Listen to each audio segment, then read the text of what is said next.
বন্ধুরা, আজকে হবে হাঁসের মাংসের রেসিপি। তবে এটা হলো চীনা হাঁস। মাংসগুলো আমি কেটে একবারে পরিষ্কার করে রান্নার জন্য তৈরি। এখন আমি একটি প্যান বসিয়ে তেল দিয়ে পেঁয়াজ কুচি দিয়ে দিলাম।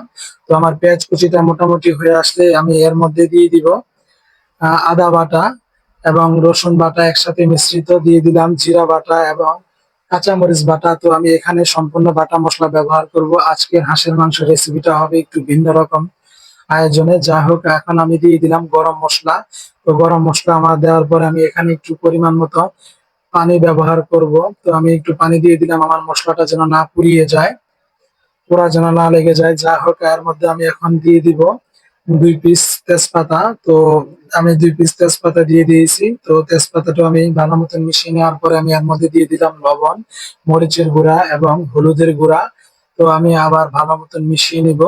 তো এইভাবে প্রসেসটা আগিয়ে নিয়ে যাবো ইনশাআল্লাহ। তো এখন দিয়ে দিলাম আমি একটু ধনিয়ার গুঁড়া। তো ভালো মতন মিশানো হয়ে গেছে, এখন আমি দিয়ে দিলাম ঢাকনাটা। তো ঢাকনাটা উল্টিয়ে আমি আবার পরিপূর্ণভাবে মিশাচ্ছি।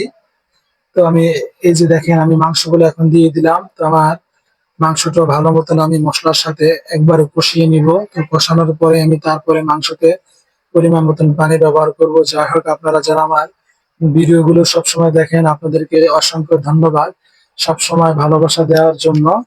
তো আপনারা আমার এই ভিডিওটি দেখার পরে আপনাদের কেমন হয় গঠনমূলক কমেন্ট করে যাবেন অবশ্যই।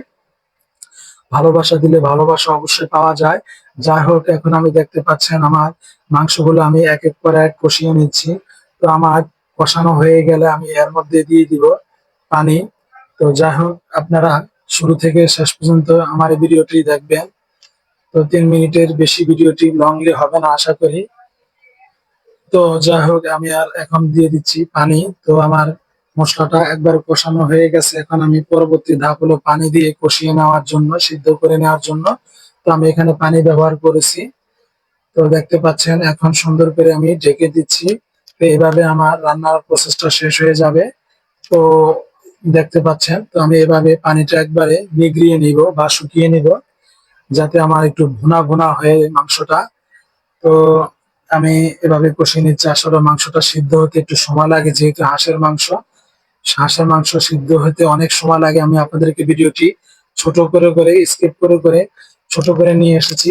তো যাই হোক, তো যারা আমাকে ভালোবাসা দেন, আমি আপনাদেরকে ভালোবাসা দেওয়ার জন্য চেষ্টা করব। যারা আমার এই ভিডিওটি শুরু থেকে শেষ পর্যন্ত দেখতেছেন, আপনাদেরকে অসংখ্য ধন্যবাদ।